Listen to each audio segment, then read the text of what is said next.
Salamlayıram dəyərli şagirdlər. Mən Adəm müəllim, güvənin 9-cu sinifində olan sınaq 4-ün izahını sizə verirəm. Diqqətli olun. Başlayırıq suallarımıza.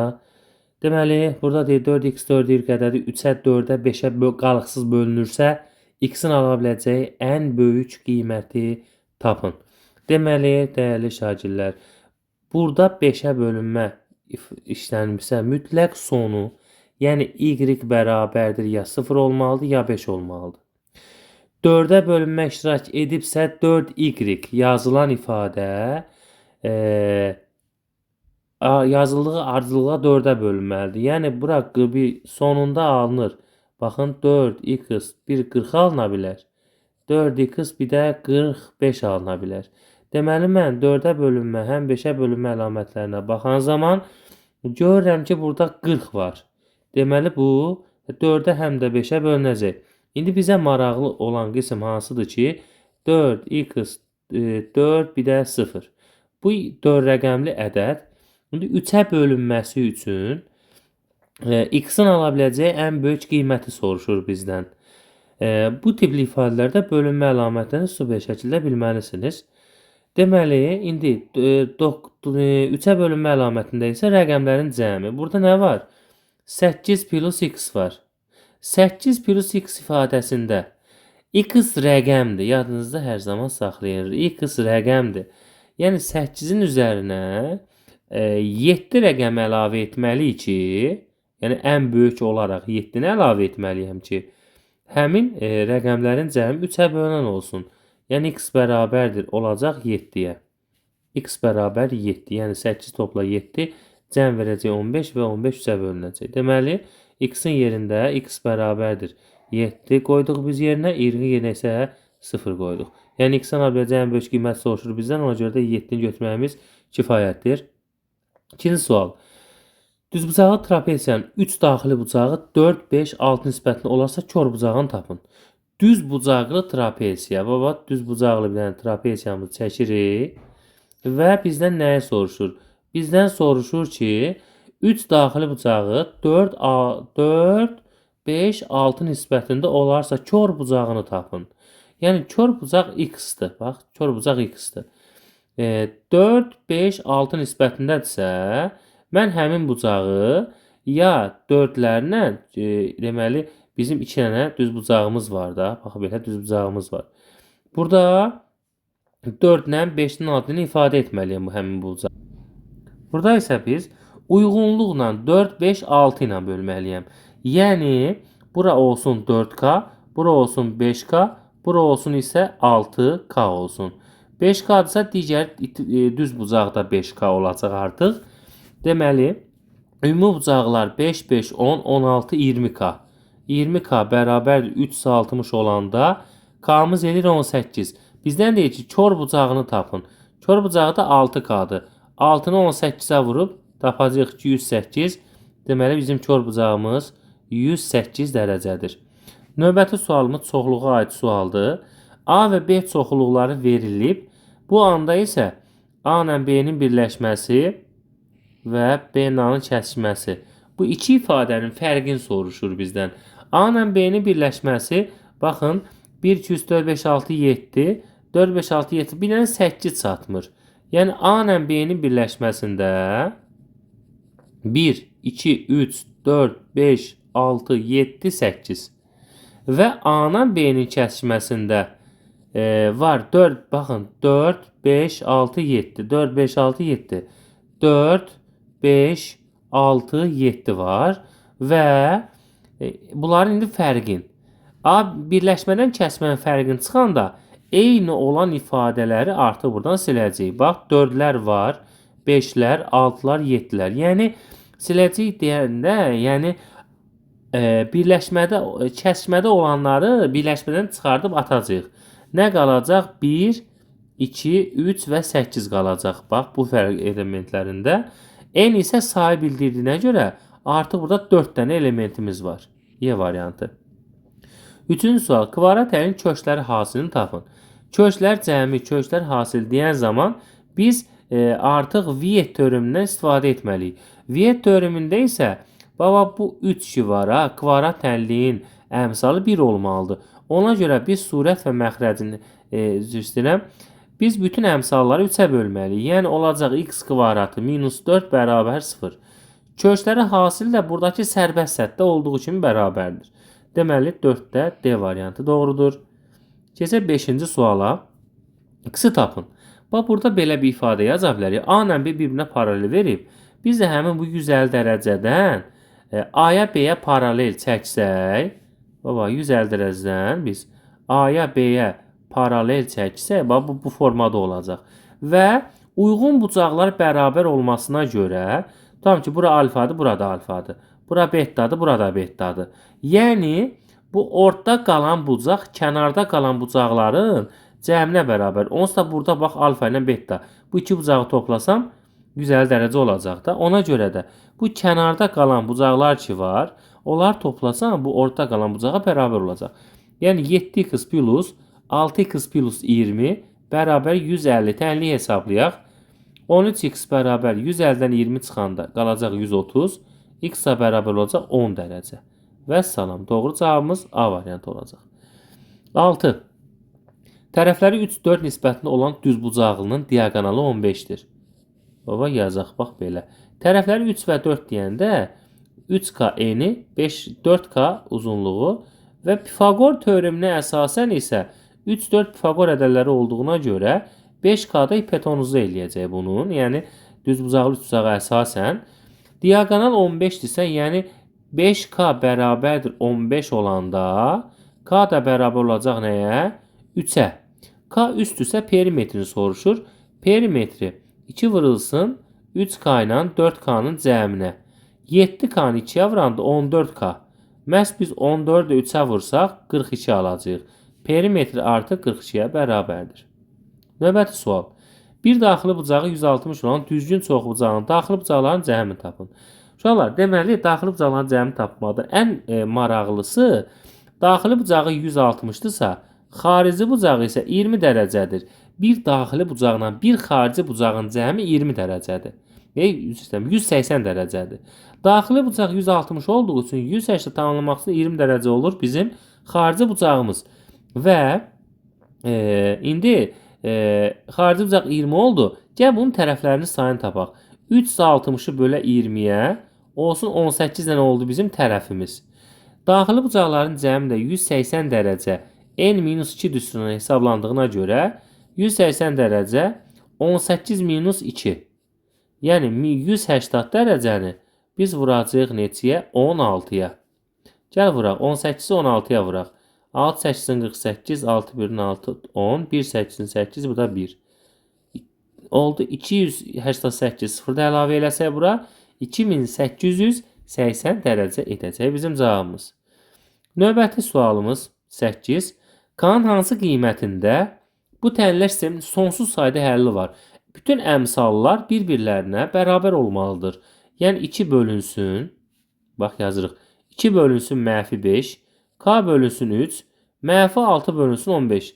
Bəzən şagird deyir ki, müəllim bunu sağ hissəsini əldə edeyim, yoxsa sol hissəsini əldə edeyim, belə deyək də buna. Fərqi yoxdur. Əgər bu ifadənin sonsuz sayda həlli olmasını araşdırırsansa, hansını həll etməyin bir önəmi yoxdur. Eyni cavaba gələcəksən. Ona görə də biz fərqi yoxdur. Hamısından birini seçib hesablama aparacağıq. Çarpaz vursaq, mənfi 5K-ya vursaq, mənfi 5K. 2-ni 3-ə vursaq 6. K da bərabər 6 bölünsün mənfi 5. Yəni mənfi 1 tam, onda 2 cavabını alacağıq B variantı. Növbəti sual 9. Kəsilərin ən sadə ortaq məxrəcini tapın. Ən sadə ortaq məxrəc, yəni normal şəkildə bunları biz ortaq məxrəci gətirəcəyik. 4 ilə 6-ya ortaq məxrəc olaraq 12-ni götürəcəyik. 12. Yəni əkobun tapın. Ən sadə ortaq məxrəc məxrəclərin əkobunu tapmaqdır. Birincində x-i çıxarsaq, x plus 1 qalar. Digərində x-i çıxarsam, x minus 1 qalar. X-lardan bir dənə götürəcəm. X minus 1-dən bir dənə, x plus 1-dən də bir dənə. Yəni olacaq 12 burada var. Bəli. 12 x qalıb burada. Burada olacaq x kvadratı minus 1. Müxtəsər modusuna əsasən bərabərdir. 12x-i içəri salaq ki, cavaba varmaq üçün. X-in kubu minus x. Artıq doğru cavab bizdə verəcək D variantı. Növbəti sual 10. Kökləri 0,5 və -2 olan tənis aşağıdakı hansıdır? Kökləri 0,5 -2 isə bunları hər zaman dərslərdə də yazanda deyirik ki, bunları əks işarə ilə mötərizdə yazın. Çünki sıfırların tapanda sağa keçib müsbət, sağa keçəndə mənfi, mənfi sağa keçəndə müsbət olur. Ona görə də x, baxın, x minus 0,5, x plus 2. Bax, doğru cavab isə burada B variantındadır. 11-ci suala baxırıq uşaqlar. M nöqtəsi AB parçasının orta nöqtəsidir. A və M nöqtələrindən A düz xəttinə qədər məsafələr 6 və 9 olarsa, B nöqtəsindən A düz xəttinə qədər məsafənin. Baxın, bu bir növ düzbucaqlı trapesiyadır bu. Bu orta nöqtəsidirsə, yəni trapesiyanın orta xəttidir, belə deyək. Həmin orta xətti tapmaq üçün, 9-u tapmaq üçün 6 ilə x-i toplayıb 2-yə bölməliyik. Və 6 plus x də olacaq 2, 9-un 18, x də bərabər olacaq 12 və doğru cavabı C alacaq. 12-ci suala baxaq. Qavarıq səkibuzağının diaqonallarının sayını tapın. Diaqonal sayı n vurulsun n-3 bölünsün 2 üstünə hesablandığına görə n-i yerinə 8 qoyacaq. 8 vurulsun 5 bölünsün 2. 40-ı da biz 2-yə bölsək, demək diaqonal sayı artıq bizə 20-ni verəcək. Növbəti sual. ABC üçbucağında bucaqların nisbəti 2/4 olarsa, A bucağının tənböləni ilə S təpəsindən çəkilən hündürlük arasında kör bucağı tapın. Deməli, bizim üçbucağımız var ki, həmin üçbucağımızın bucaqları 2/4-dür.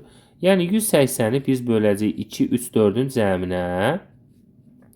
180-i bölsək 9-a qalacaq 20. 2-yə vursaq olacaq 40. 3-ə vursaq olacaq 60. 4-ə vursaq eləyəcək 80. Deməli, A bucağı, B bucağı, bu da C bucağı.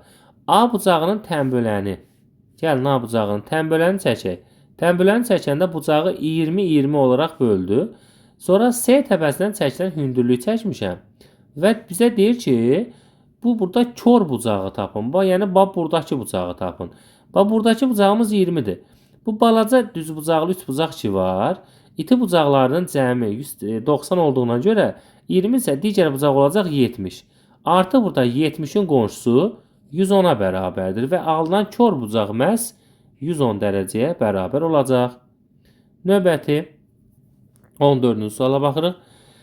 Kvadrat əlin kökləri x1 və x2 olarsa, bu ifadəsinin qiymətini tapın. Yəni, burada biz həmin an yazmalıyıq ki, x1 ilə x2-nin cəmi vektörünün əsasən 5-dir. İkinci əmsalın əksi. Hasili isə sərbəst səthi 3-ə bərabərdir. Bu ifadəni köməkçi müxtəsərdən istifadə edərək yazacağıq ki, həmin bu ifadə bərabərdir. x1 plus x2-nin kubu çıx 3x1, x2, bir də x1 topla x2 bərabərdir. Cəm 3-dür. 3-ün kubu plus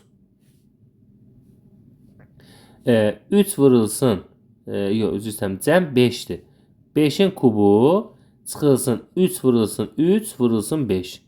125-dən çıxanda 45-i, bu da 80 olaraq cavabı tapacaq. Növbəti sual 15. Kəsri ixtisar olunandırsa, K-nın mümkün qiymətlərini cəmi. Kəsrə ixtisar olunursa, bunun məxrəcinə baxanda, yəni x minus 3, x plus 3-dür bu. Kəsri ixtisar olunursa, indi bu K-nın yerinə hansı ifadələri yazsam ki, mən x minus 3 bir dəfə 3-dən ixtisar olunar, bir dəfə isə x çıx 3-dən ixtisar olunar, bir dəfə x plus 3-dən ixtisar olunar. Buna vuruq kimi baxacağıq. Yəni, tutalım ki, burada x-in yerinə bir dəfə kök olaraq 3 qoyaq, bir də -3. Tutalım ki, bunun vuruqlarından biri x minus 3-dürsə, o birisi x plus 2. Cəmi olmalıdır nə? -1. x1 üstəgəl x2 bərabər -1. Biri x plus 3 kimi göstərsə, yəni -3. O birisi olmalıdır x minus 4. Yəni x plus 4. Cəmi olmalıdır -1. Yəni belə deyək də, kökünün birini 3 götürsək, birini götürəcək -2, Kökün biri mənfi köçsə, birini götürəcəyik nə? Cəmi mənfi 1 olması üçün mənfi 3 ilə, baxın, mənfi 3 ilə götürəcəyik. Mənfi 4-ü. Kökündən biri isə mənfi 3 olanda obrisi olmalıdır 2. Bəli, bax, obrisi olmalıdır 2. Bu çıxılsın 2 yazaq burada. Bir də bunu yazaq, üstə gəl 4. Bura üstə gəl 3, bir də çıxılsın 2 kimi. Mötərizəni açanda olacaq K-mızın yerinə 4 2-nin bir dəfə 8 qalacaq. 3 2-nin bir dəfə 3 4 yox. 3 4 yox, belə yazaq da artıq bunu. Elə bil ki, yazırıq x minus 3, x plus 4. Bunu yazırıq x plus 3, bir də x minus 2. Hə, artıq indi burada nə yazacağıq biz? 3 axırda bu mötərizəni açanda 3 4-ün, yəni 12, çünki qabağında artıq mənfi var bunun. K-nı soruşur bizdə. 3 2-nin bir də olacaq burada 6. Yəni K-nın yerinə bir dəfə 12 ola bilər, bir dəfə 6 ola bilər. 12-nin altında cəmi məhz bizə elə 18-i verəcək və burada A variantı doğrudur. 16. Ata qızından 7 dəfə böyüdür. Bax, atanın yaşı və qızın yaşı. Qızın yaşı 2-dir, atanın yaşı 7-dir. 2 il sonra illər keçdikcə yaşlar fərqi dəyişmədiyinə görə neçə il keçirsə ata və qızın üzərinə əlavə olunur. Yəni 7x plus 2, x plus 2. Deyir ki, 5 dəfə böyük olacaq. Yəni qızın yaşını mən 5-ə vurub atanın yaşına bərabərləşdirəcəm artıq burada. 7x. Mötərizəni açıb tənliyi hesablasaq, 7x plus 2 bərabərdir 5x plus 10. 7x-dan 5x çıxanda 2x, 10-dan 2-ni çıxanda 8, x-imiz də bərabər 4. Ata qızından neçə yaş böyüdür? Deməli, fərqi yoxdur. Aşağı olsun, yuxarı olsun. Eynidir. Çünki yaşlar fərqi illər keçdən dəyişməz. 7 4-ün 28 deyil atanın yaşı, 4 deyil qızın yaşı. Yaşları fərqi neçə yaş böyüdür? 24 yaş böyüdür. 16-cı sual, bax, doğru cavab isə 24'dür. Yəni 24 yaş böyüdür. 17. Surəti 14, məxrəci 5,6 dəfə azalan adi kəsrin qiyməti neçə dəfə azalar? Deməli, kəsrimiz var ki, surətimiz A-dır, məxrəcimiz B-dir. Deməli, surəti 14 dəfə azaldıramsa, dəfə azaltmaq deyəndə kəsrdə yerlərini dəyişik yazırıq. 14-ü yazırıq məxrəcə. Məxrəci 5,6 dəfə azaltmaq, 5,6-nı yazırıq surətə. İfadəmiz bax bu haldır. Bunu hesablayırıq. Yəni 56 bölünsün 140 kimi yazırıq. 56 14-ə 4 gedir, yəni nə? 10-da 4. Deməli, kəsrin qiyməti 0,4 dəfə nə olacaq? Azalar. Bizim doğru cavabımız olacaq bu. Neçə dəfə azalar? 0,4 dəfə. Sonra 18. Düzün çoxbucağının bir təpəsindən çəkilmiş bütün diaqonalları çoxbucağının 8-dən 3 bucağa ayırır.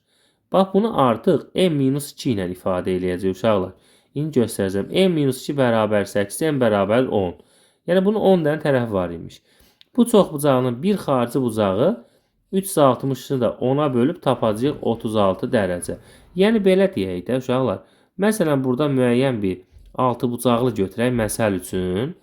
Artıq bax 1, 2, 3 dənə. 8 bucağı. Məsələn, diaqonal. Bax 3 dənə diaqonal çəkdik. 1, 2, 3, 4 dənə. 3 bucaq ayırdı.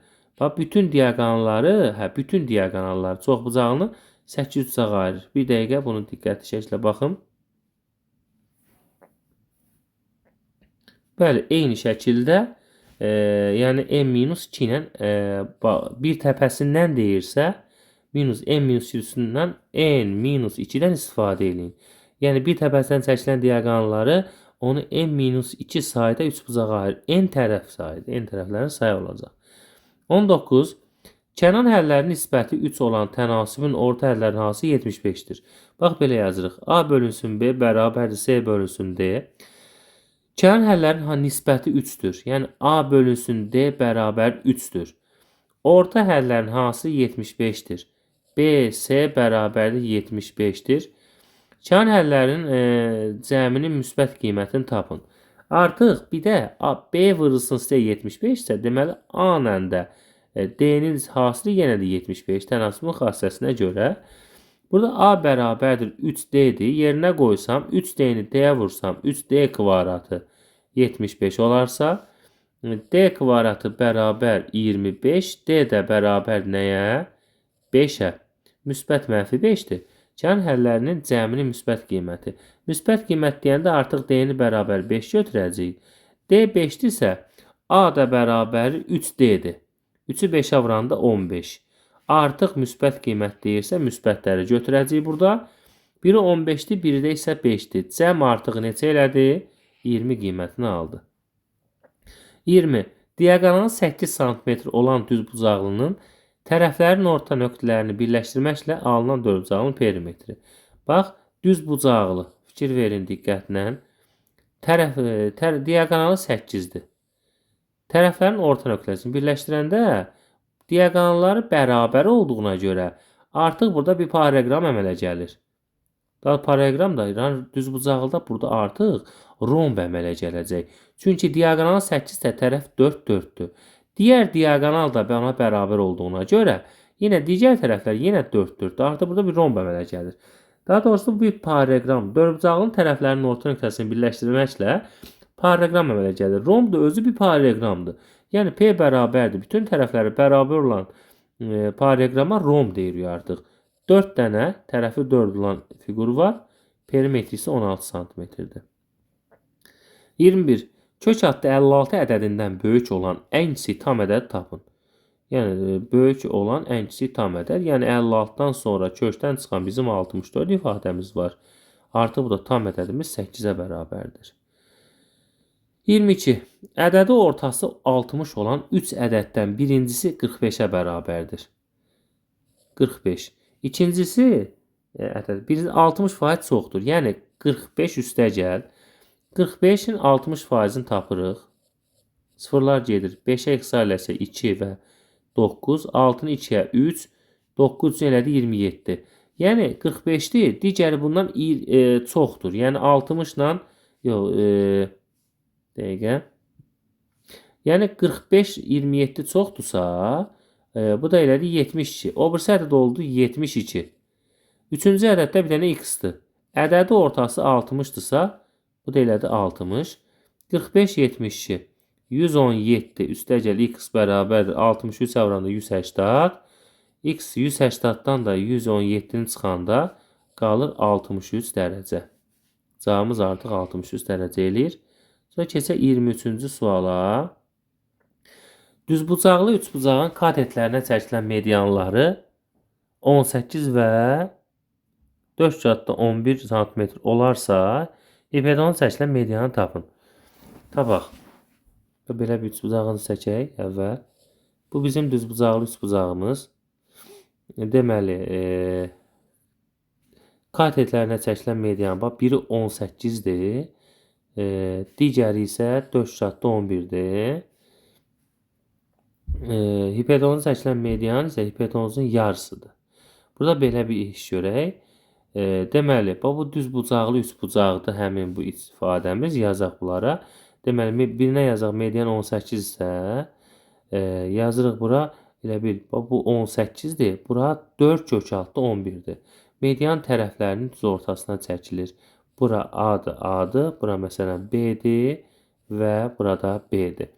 Median çəksə hipotenuza burada olacaq. Məsələn, belə CS yazaq ifadəmizi. Sonra isə məsələn buradan istifadə edərək bax, düzbucaqlı üçbucaqlara böləcəyik bunları. Baxın, burada düzbucaqlı üçbucağa görə 2A kvadratı, yəni eləyəcək 4A kvadratı, üstəgəl B kvadratı, 18-in kvadratı. Sonra digərində, digər düzbucaqlı üçbucaqda A kvadratı üstəgəl 4B kvadratı bərabər 4,11-in kvadratı. Ümumi düzbucaqlı üçbucağa baxanda katetlər 2A-dırsa olacaq 4A kvadratı, 2B-dirsə 4B kvadratı bərabərdir 2C-nin elə bil kvadratı, 4C kvadratı. Bax belə. Artıq belə bir ifadə yazacağıq ki, bunları biz tərəf-tərəfə toplasaq, tərəf-tərəfə 4A kvadratı ilə 4B kvadratın cəmi 4c kvadratı bərabər olduğuna görə onsuz da burada a kvadratı ilə hər tərəfini 4-ə böləndə b kvadratın cəmi olacaq c kvadrat yenə də. Yuxarıdakı tərəfləri toplasam 5 dənə a kvadratı topla 5 dənə b kvadratı 18-in kvadratı eləyir 324. 4 kağıtda 11'in kvadratı, yəni 16'ın 11'ə vursaq 6, 1, 6, 1, 6, 7, 1, 176 eləyəcək artıq. Plus 176 toplayanda eləyəcək, neçə eləyəcək bu toplayanda? 4, 500 eləyəcək toplayanda.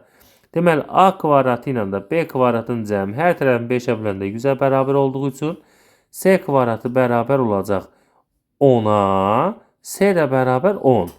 Artıq C 10'dursa hipotenuza çəkilmiş medianı tapın. Demək C 10, hipotenuz 20 olsa hipotenuz çəkilmiş median həmişə hipotenuzun yarısıdır. 22'ye böləndə cavabımız eləyəcək artıq 10 cm.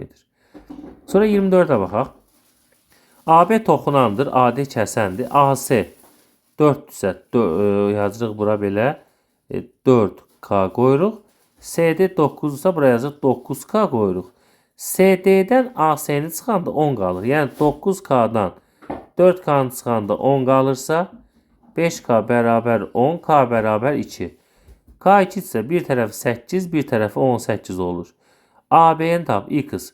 Toxunan və kəsənə xassəsində, yəni toxunan kvadratı X kvadratı AC 8 vurulsun. AD kiçik hissə bir də böyük hissənə vuracaq. 18, 8 eləyəcək 26. 8 6'nın 48, 8 6'nın için 16, o da 4, 8 6'nın 48, 4 yadda var. 16, o da 4, 20, 208. X kvadratı bərabər 208 olanda X-a bərabər kök altı 208. Biraz ifadələrdə əgər kökdən çıxarma ifadəsi yaxşı yadınıza qalmırsa, saçın ki, bax bunun kimi vuruqlara ayırasınız. 26, 2'ye 13, 13'ü 13'e 1. 4 tane 2 var. İkisini çölə çıxardın. 2 vur 2. 13'ü də saxlayın kökün altında. Yəni 4 kök altında 13 olacaq bizim ifadəmiz. Sonuncu ifadəmiz 25. Cəmi 75 olan A və B ədədləri uyğun olaraq 28% və 40% artırdıqda alınan ədədlərin cəmi 32% artırsa, deməli cəmimiz 75%-dir. A ilə, bax belə yazaq bunu. A ilə, başqa qələmlə yazım yaxşı görünsün. Baxın, A ilə B-nin cəmi 75-dir. A-nı 28% artıram. Elə 1 tam %28 A. B-ni 40% artıram. 1 tam onda 4 B. Alınan ədədlərin cəmi 32% artır. Yəni 75 vur 32 bölünsün 100. 25'e ixtisarləşir. Aşağıda 4, yuxarıda 3. 32'ni 4'ə böləndə 8, 8 elədi 24. 75 plus da 24 elədi 99. Bərabər oldu 99'a. A ilə B-nin fərqini tapın. Kiçik hərflərlə yazmışam bunu. Deməli, indi biz bunları tapacağıq da ümumiyyətlə. Əvəz eləyib yerinə qoysam, deməli, 1 tam %28 A, 1 tam onda 4 B, dad elədi 99. İndi əvəz eləyib yerinə qoysam və A-nı B-ni ayrı-ayrıda taparam. Alınan ədədlərin cəmi 32% artırsa. Cəm 32% artırsa 24, 75, 24, 99 eləyir. Buradan A-nı tapaq. 75 çıxılsın B kimi ifadə eləyək. Əvvəl bunları çıxsaq görə nə olacaq? Aşağıdan yuxarını çıxaq. Olacaq 0 tam %28 A, 0 tam onda 4 B, 99'dan 75 çıxanda oldu 24. Yəni belə yazaq bunu. Hər tərəfi 100'ə vuraq bunu. 28 A üstə gəlir 40 B bərabərdir 2400. Hər tərəfini bölsək 4'ə bölsək olacaq 7A plus 10B bərabərdir 600'ə. Buradan da A ilə də B-nin cəmi 75 olarsa artıq yenə əvəz edib yerinə qoymalıyıq. A bərabərdir 75 çıxılsın B. 7'ni vura 7 5'in 35 3 yadda. 7 7'in 49 5 52 525. minus 7b plus 10b beraber oldu 600. Artıq A-nın yerinə 75 çıxılsın, B-ni qoyuruq. Olur. 3b bərabərdir. Olacaq artıq A ifadəmiz 600-dən 525-dən çıxacaq 600-ü. 600-dən 525 çıxanda qalacaq 75. B-miz də edəcək 25. B-miz 25-dirsə, A da bərabər 75 çıxılsın B-dir. Deməli, A-mız 75-dən çıxacaq 25-i. Bu da eləyəcək 50. Bizə deyir A ilə B-nin fərqi. Yəni 50 ilə 25-in fərqi eləyəcək 25 və doğru cavabımız 25. Bu qədər. Bu da sonuncu sualımız idi.